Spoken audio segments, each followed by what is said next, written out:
The champagne flute in my hand cost more than I made in a day, and everyone at this wedding knew it. My name is Jake Morrison, and I was sitting behind a marble pillar at the Riverside Country Club, watching my wife Jessica laugh at her boss's jokes like he was the funniest man alive. "More wine, sir?" The waiter didn't even look at me when he asked. His eyes were already scanning for someone more important. "Sure, kid, keep it coming." Jessica caught my eye from across the ballroom and gave me that smile, the one that used to mean something before she started working at Hartwell and Associates. Now it just meant behave yourself and don't embarrass me. Her sister Miranda's wedding was the social event of the season, according to the local paper. 300 guests, ice sculptures, and a 12-piece orchestra. I owned a small construction company and wore my only good suit, which I bought 5 years ago for our own wedding. "Jake, right?" A woman slid into the empty chair beside me. Mid-30s, dark hair, wearing a dress that probably cost more than my truck payment. "I'm Nina." "Yeah, that's me. The guy behind the pillar." She laughed. Genuine, not the polite society chuckle I'd been hearing all evening. "Miranda's family really knows how to make people feel welcome, don't they? About as welcome as a skunk at a garden party." I took another sip of wine. "You a friend of the bride?" "Something like that." Nina reached into her purse and pulled out a small device, about the size of a garage door opener. "I need you to do me a favor, Jake. When I give you the signal, press this button." "What is it?" "Insurance." Her eyes were fixed on the head table where Jessica was leaning close to Colin Hartwell, her boss, and law firm partner. Too close. "Your wife looks happy." "Thrilled."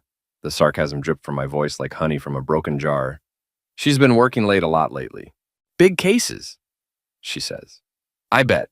Nina stood up, smoothing down her dress. "Remember, Jake, when I nod, press the button." Before I could ask what the heck she was talking about, Nina was walking toward the front of the room. She moved with purpose, like a woman who knew exactly what she was doing. The kind of confidence Jessica used to have before she started caring more about what other people thought. "Excuse me, everyone." Nina's voice cut through the chatter like a knife through butter. "I have a special presentation for the happy couple." Miranda beamed from the head table, probably thinking this was some surprise her mother had arranged. The lights dimmed and a projection screen descended from the ceiling. Nina caught my eye and nodded. I pressed the button. The screen flickered to life, showing what looked like security camera footage from the law firm's conference room. The timestamp showed last Tuesday, the night Jessica said she was working on the Henderson case. But she wasn't working on any case. She was working on Colin Hartwell, her hands tangled in his hair while he pressed her against the conference table. The room erupted. Miranda screamed. Jessica's face went white as fresh snow. Colin tried to stand up so fast he knocked over his chair and 3 wine glasses. But the video kept playing, showing my wife of 8 years doing things with her boss that she hadn't done with me in months. "Turn it off!" Jessica shrieked, lunging toward the projection equipment. But her heel caught in her dress, and she went down hard, taking the centerpiece and half the head table with her. Flowers, candles, and expensive china crashed to the floor in a symphony of destruction. I stood up, straightened my tie, and walked over to where Jessica was struggling to get up from the wreckage. "Great party, honey. Really brings people together." "Jake, I can explain." "Save it for your lawyer." "Oh, wait, you already did." I grabbed a bottle of champagne from the nearest table and headed for the exit. "Thanks for the show, everyone. Don't forget to tip your waiters." The last thing I heard before the doors closed behind me was Miranda crying and her new husband asking if they could get their deposit back. My phone started ringing at 6 a.m., Jessica, of course.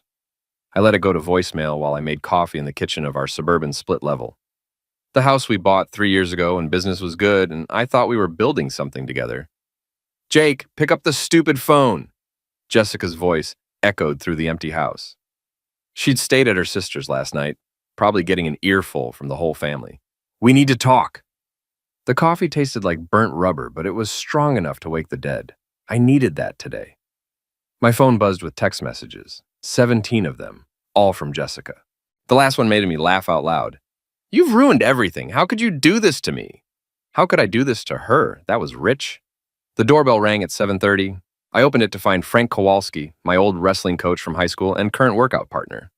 Frank was 65, built like a fire hydrant, and had the kind of wisdom that only came from watching people make the same mistakes for 40 years. "Heard you caused quite a stir last night." he said, pushing past me into the kitchen. Coffee smells terrible.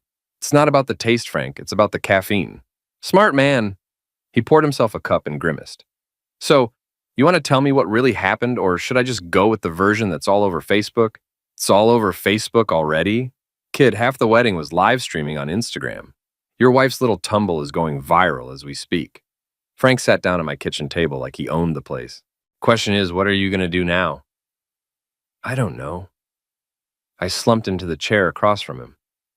8 years, Frank. 8 years I've been married to that woman. Worked my A off to build this business, bought this house, supported her through law school, and this is what I get. Life ain't fair, Jake, you know that. But feeling sorry for yourself ain't gonna fix anything. Frank leaned forward, his eyes serious. You got two choices here. You can roll over and let them destroy you, or you can fight back. But if you're gonna fight, you better fight smart. What do you mean? I mean, your wife's a lawyer, son. She knows how to work the system. You're gonna need to be smarter than her if you want to come out of this with your skin intact. My phone rang again. This time, it was my daughter, Maddie, calling from college. I almost didn't answer, but Frank nodded toward the phone. Dad? Maddie's voice was small, uncertain. I saw the videos online. Is it true? Which part, sweetheart? All of it. Mom and her boss, the wedding, everything. She paused, and I could hear her roommate talking in the background. Everyone's sharing it. It's everywhere. I'm sorry you had to find out this way, Maddie. I really am. Are you and Mom getting divorced? The question hit me like a punch to the gut. I don't know yet, honey. We haven't talked about it. Good. Her voice got stronger, more determined, because I think you should take her for everything she's worth. After I hung up, Frank was grinning like a cat who'd caught a canary. Smart kid. She gets that from her mother. The irony wasn't lost on me. So what's it gonna be, Jake? You gonna fight or you gonna fold? I looked around the kitchen, at the coffee maker Jessica bought because it matched the curtains, at the table we picked out together, at the life we'd built that was now crumbling around me like a house of cards in a hurricane. I'm gonna fight. Good. Frank stood up and dumped his coffee in the sink. Then we better get started. First thing you need to do is find out who that woman was last night. The one with the remote. Nina. Yeah. Nina. Because nobody just happens to have security footage from a law firm, Jake.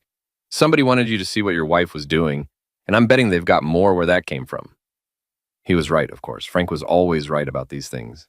The question was, why would a stranger want to help me? And what did she want in return? My phone buzzed with another text from Jessica. Coming home at noon, we're going to settle this like adults. I showed the message to Frank, who snorted with laughter. Adults, huh? Well, this should be interesting. Jessica walked into our house at exactly noon, wearing her power suit and the expression she usually reserved for hostile witnesses. Behind her came her sister Miranda, still in wedding recovery mode, and their mother Eleanor, who had never liked me and made no effort to hide it. We need to talk, Jessica announced like she was opening a deposition. Sure, coffee's fresh. I stayed seated at the kitchen table, forcing them to come to me. Small victories. This isn't a social visit, Jake. Eleanor's voice could freeze water in July. You humiliated this entire family last night. Funny. I thought Jessica did that all by herself. Miranda started crying again. She'd been doing a lot of that since her wedding turned into a reality TV show. How could you do that to me, Jake? It was my special day. Your special day? I stood up slowly, feeling every one of my 6'2". Your sister was screwing her boss, and you're mad at me for exposing it? You could have handled it privately, Jessica said, slipping into her lawyer voice. Instead, you chose to destroy my reputation and humiliate my family. Your reputation? The laugh that came out of me was bitter as black coffee. Jessica, you destroyed your own reputation when you decided to play horizontal lawyer with Colin Hartwell. Eleanor stepped forward, her finger pointed at my chest like a tool. Don't you dare speak to my daughter that way, you worthless piece of... Careful, Eleanor. My voice dropped to a whisper. You're in my house now. The room went quiet. Even Miranda stopped sniffling. Jessica cleared her throat. I've spoken with a divorce attorney. We can do this the easy way or the hard way. Let me guess. The easy way involves me giving you everything and disappearing quietly. The easy way involves a fair division of assets and joint custody of Maddie. Jessica pulled a folder from her briefcase. I'm prepared to be reasonable. I flipped through the papers. According to Jessica's idea of reasonable, she got the house, half my business, alimony, and primary custody of our daughter. I got to keep my truck and the privilege of paying for everything. This is your idea of fair? You embarrassed me in front of 300 people, Jake. You're lucky I'm not pressing charges. Charges for what? Showing people a video of what you actually did? For invasion of privacy? For intentional infliction of emotional distress? For making you face the consequences of your actions? I tossed the papers back at her. Here's my counteroffer. Go to heck.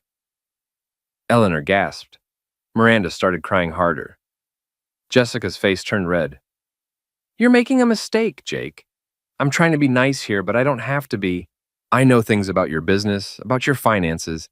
I can make your life very difficult. More difficult than finding out my wife's been cheating on me? I doubt it. Fine. Jessica snapped her briefcase shut. We'll do this the hard way. You'll be hearing from my attorney. They left in a flurry of threats and tears, slamming the door hard enough to rattle the windows. I sat back down at the kitchen table and called Frank. How'd it go?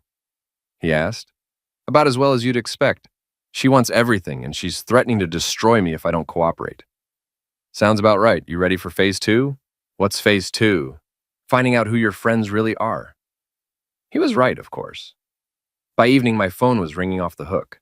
Some calls were from people offering support, mostly guys from the gym and a few clients who'd heard about the wedding incident. But most of the calls were different. Jake, it's Tom Bradley. Tom owned the hardware store where I bought most of my supplies. We'd been friends for 10 years, grabbed beers together, talked about business and life. Listen, man, I heard about what happened with Jessica. Yeah, it's been a heck of a day.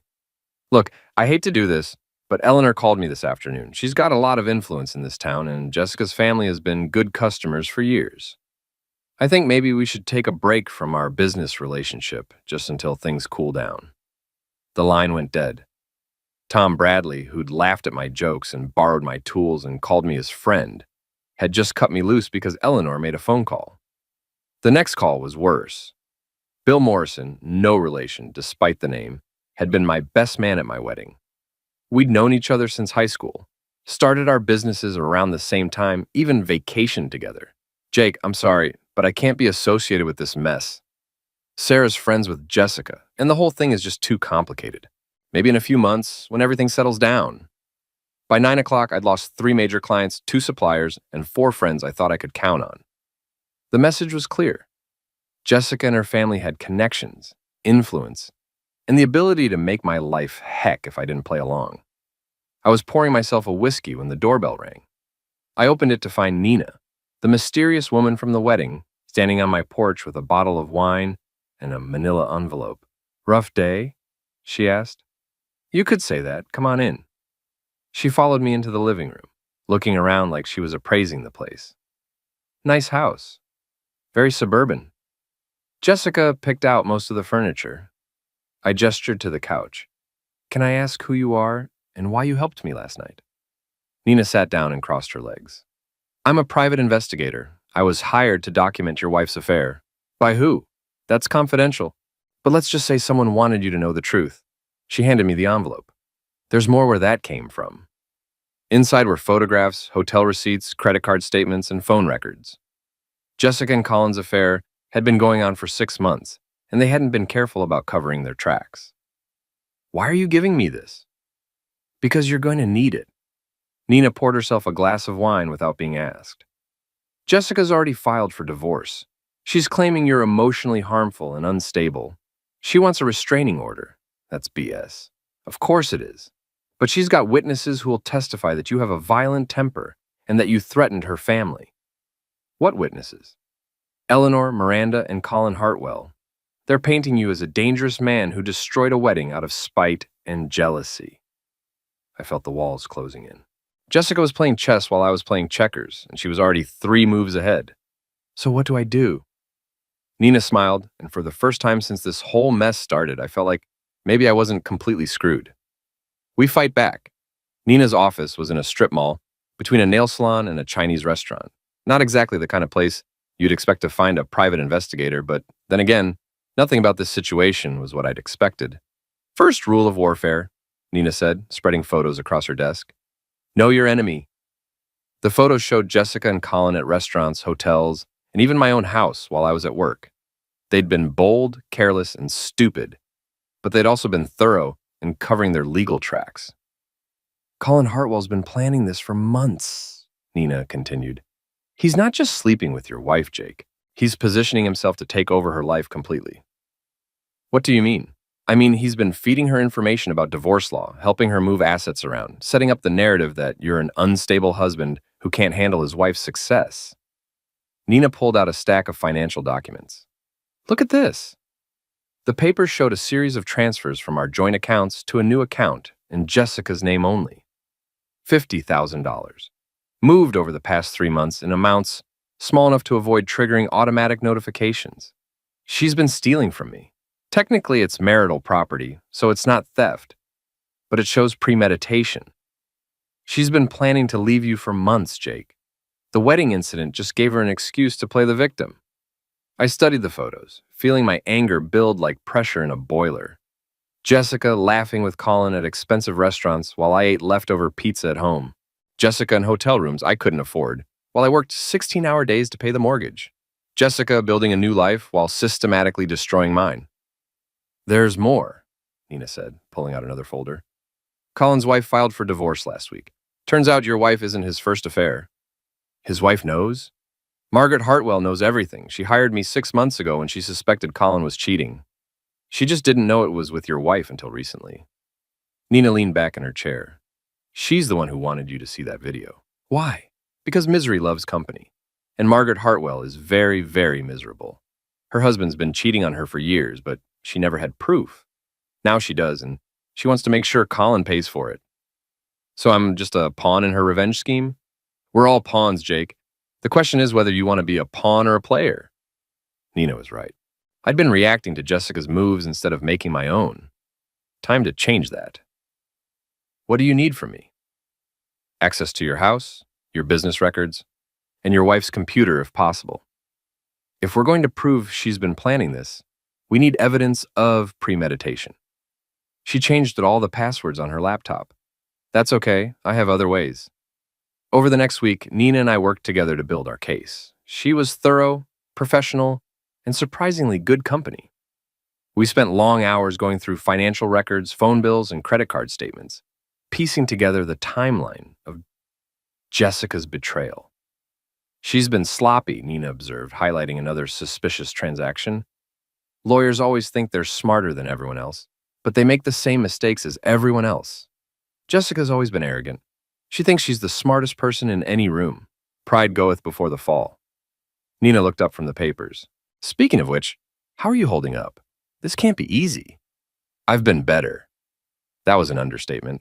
I'd barely slept in a week, I'd lost 15 pounds, and I was drinking too much. But I was also more focused than I'd been in years. I keep thinking about all the signs I missed, the late nights, the new clothes, the way she started picking fights over nothing. Don't do that to yourself. Cheaters are good at hiding their tracks, especially when they're lawyers. Yeah, well, this lawyer made some mistakes. We found them over the next few days. Email exchanges between Jessica and Colin discussing their exit strategy, text messages about hotel reservations and weekend trips, credit card receipts for expensive dinners and gifts, a paper trail that showed Jessica had been living a double life for months. But the smoking tool came from an unexpected source, my daughter Maddie. Dad, I found something on Mom's iPad, she said during one of our nightly phone calls. She left it logged into her email when she visited me at school last month. What kind of something? Emails between her and Colin, and between her and some divorce attorney. Dad, they've been planning this since Christmas. Christmas? While I was buying Jessica expensive jewelry and planning a romantic vacation, she was planning to leave me. Can you forward me those emails, sweetheart? Already did. Check your inbox. The emails were devastating. Jessica and Colin discussing how to manage me during the divorce, Jessica and her attorney strategizing about how to maximize her settlement. Most damning of all, an email from Jessica to Colin dated 2 weeks before the wedding. After Miranda's wedding, we'll have the perfect opportunity to make Jake look unstable. One public incident, and I can get everything I want in the divorce. They'd planned it. The whole thing was a setup, designed to make me look like the bad guy, while Jessica played the innocent victim. This changes everything, Nina said when I showed her the emails. This proves malicious intent. Your wife wasn't just cheating, she was actively working to destroy your reputation and steal your assets. What do we do with it? We use it to destroy her first. The plan was elegant in its simplicity. Jessica wanted to play victim? We'd give her something to really cry about. Nina had connections throughout the legal community, other private investigators, process servers, court reporters, and paralegals who knew where all the bodies were buried. Within a week, word was spreading through the local bar association that Jessica Morrison was having an affair with her married boss and had been caught on video. Lawyers love gossip more than anyone, Nina explained as we sat in her car outside the courthouse, and they hate being embarrassed. Jessica's reputation is about to take a serious hit. The first domino fell on a Tuesday morning. Margaret Hartwell filed for divorce, citing adultery and requesting half of Colin's assets, including his partnership in the law firm. She also filed a civil suit against Jessica for alienation of affection, a rarely used law that allowed spouses to sue their partner's lover for damages. The second domino fell that afternoon.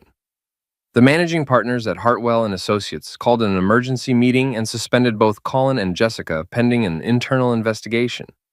Apparently, having affairs with married colleagues was bad for the firm's reputation. The third domino was the most satisfying. Eleanor, Jessica's mother and self-appointed queen of local society, was quietly asked to step down from the hospital board after several major donors expressed concern about her family's moral character. How does it feel? Nina asked as we watched Jessica storm out of her law firm's offices, carrying a box of personal belongings. Like Christmas morning, I admitted. But Jessica wasn't going down without a fight. She escalated her legal attack, filing for an emergency restraining order and claiming I was stalking and harassing her. She had witnesses, Colin, Eleanor, and Miranda, who testified that I'd made threatening phone calls and driven past her sister's house where she was staying. The problem was I had alibis for every incident she claimed. Nina had made sure of that, keeping detailed records of my whereabouts and even providing security camera footage that contradicted Jessica's timeline. Your wife's getting desperate, Nina observed as we left the courthouse after the restraining order was denied. Desperate people make mistakes. The biggest mistake came 3 days later. Jessica, apparently convinced that she could salvage her relationship with Colin, met him at the same hotel where they'd been conducting their affair. What she didn't know was that Colin was wearing a wire courtesy of his wife's attorney. The recording was devastating. Jessica admitting that she'd lied about the threatening phone calls. Jessica discussing how to hide assets from the divorce court. Jessica calling me a pathetic loser who deserved everything he got. But the best part was when Colin told her he was ending their relationship and going back to his wife to try to save his marriage. Jessica's response was a profanity-laced tirade that would have made a sailor blush, followed by physical violence that resulted in hotel security being called. She hit him with a lamp, Nina reported, barely containing her laughter. Hotel security has it all on video. Colin's pressing charges for assault. You're kidding. I never kid about assault charges. Your wife is looking at criminal prosecution, a civil lawsuit from Margaret Hartwell, and complete professional ruin. Oh, and Colin's wife is releasing the hotel recordings to the media. The media? Margaret Hartwell has friends at the local news station. This story is going to be everywhere by tomorrow night. I should have felt sorry for Jessica. We'd been married for 8 years, and despite everything, I'd loved her once. But watching her world crumble felt like justice. She'd tried to destroy my life, my business, and my reputation. Now she was getting a taste of her own medicine. The news story aired on Thursday evening. Local attorney caught in affair scandal was the headline, accompanied by footage of Jessica being escorted out of her law firm and photos of her with Colin at various hotels. The reporter interviewed several unnamed sources who described Jessica as manipulative, dishonest, and willing to do anything to get ahead. My phone started ringing immediately. Tom Bradley from the hardware store, apologizing and asking if we could work something out. Bill Morrison, my former best man, wanting to grab a beer and catch up.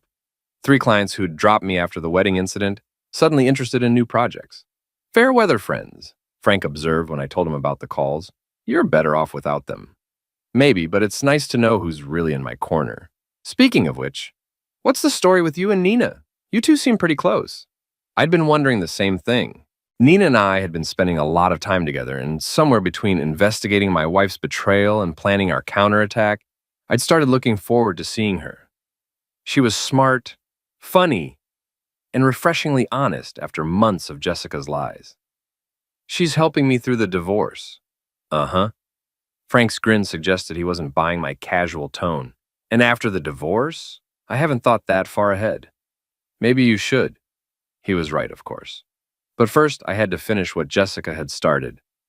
The divorce proceedings were scheduled to begin the following week, and I wanted to make sure I was ready for whatever she threw at me. As it turned out, Jessica had one more card to play, and it was a doozy. The divorce hearing was scheduled for 9 a.m. on a Monday morning in Judge Patricia Coleman's courtroom.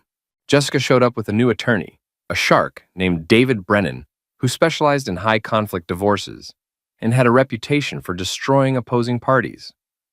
Mr. Morrison, Brennan began during his opening statement, is a violent, unstable man who has systematically harassed and intimidated my client. He invaded her privacy, destroyed her career, and threatened her family.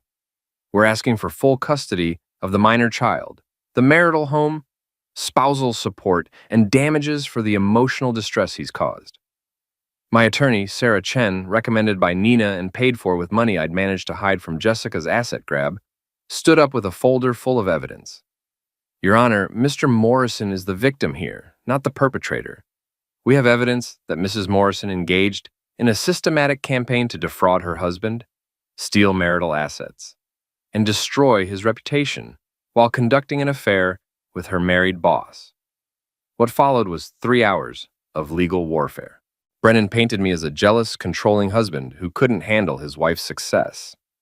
Sarah presented our evidence, the emails, the financial records, the hotel receipts, and the recordings of Jessica admitting she'd lied about my supposed threats. The turning point came when Sarah called Margaret Hartwell as a witness. Margaret, impeccably dressed and radiating the kind of quiet dignity that comes from surviving betrayal, testified about her husband's affair with Jessica and the recording of Jessica's violent outburst at the hotel. Mrs. Morrison struck my husband with a lamp when he attempted to end their relationship, Margaret said calmly. She also made several threats against both him and me, which I reported to the police. Brennan tried to object, but Judge Coleman was having none of it. The evidence was overwhelming, and Jessica's credibility was shot. But Jessica had one last desperate move. During a recess, she approached me in the hallway with tears in her eyes and her voice shaking. Jake, please, we can work this out. I made mistakes, but we can fix this. Think about Maddie. Think about our family. Our family? I looked at the woman I'd been married to for 8 years, and I felt nothing but pity. You destroyed our family, Jessica. You did that, not me. I'll give up everything, the house, the money, all of it. Just don't let them destroy me completely. You should have thought of that before you decided to screw your boss and steal my money. Jake, please. No. I walked away, leaving her standing in the courthouse hallway with mascara running down her cheeks. Judge Coleman's ruling was swift and decisive. I got the house, my business remained mine alone, and Jessica was ordered to pay back the money she'd stolen from our joint accounts. Custody of Maddie would be joint, but she'd chosen to live with me anyway. Jessica got her car, her personal belongings, and the privilege of starting over from scratch. Furthermore, Judge Coleman added, I'm ordering Mrs. Morrison to pay Mr. Morrison's legal fees, given the frivolous nature of many of her claims and the evidence of financial misconduct. Jessica's face went white. Brennan whispered something in her ear, but she just shook her head numbly. Outside the courthouse, Nina was waiting with a bottle of champagne and a smile that could light up Times Square. How does it feel to be a free man? She asked. Like I can breathe again. I looked back at the courthouse, where Jessica was probably still trying to process what had just happened. She got exactly what she deserved. And what do you deserve? I thought about that for a moment. For the past 6 months, I'd been focused on revenge, on making Jessica pay for what she'd done to me. But now that it was over, I realized what I really wanted. A fresh start. I might be able to help with that. Nina moved closer and I caught a hint of her perfume. If you're interested. Very interested. We drove back to my house now, not ours, and opened the champagne on the back deck overlooking the yard, where Jessica had planted roses that never bloomed. The afternoon sun was warm on my face, and for the first time in months, I felt genuinely happy. So what's next? Nina asked, curled up beside me on the porch swing. Well, I've got a business to rebuild, a relationship with my daughter to repair, and a life to figure out. I looked at her, this woman who'd appeared out of nowhere, and helped me reclaim my dignity. Think you might want to be part of that? I thought you'd never ask. My phone buzzed with a text from Maddie. Dad, saw the news about the divorce. I'm proud of you. Can't wait to come home for dinner Sunday. Love you. I showed the message to Nina, who smiled and raised her champagne glass. To new beginnings, and she said.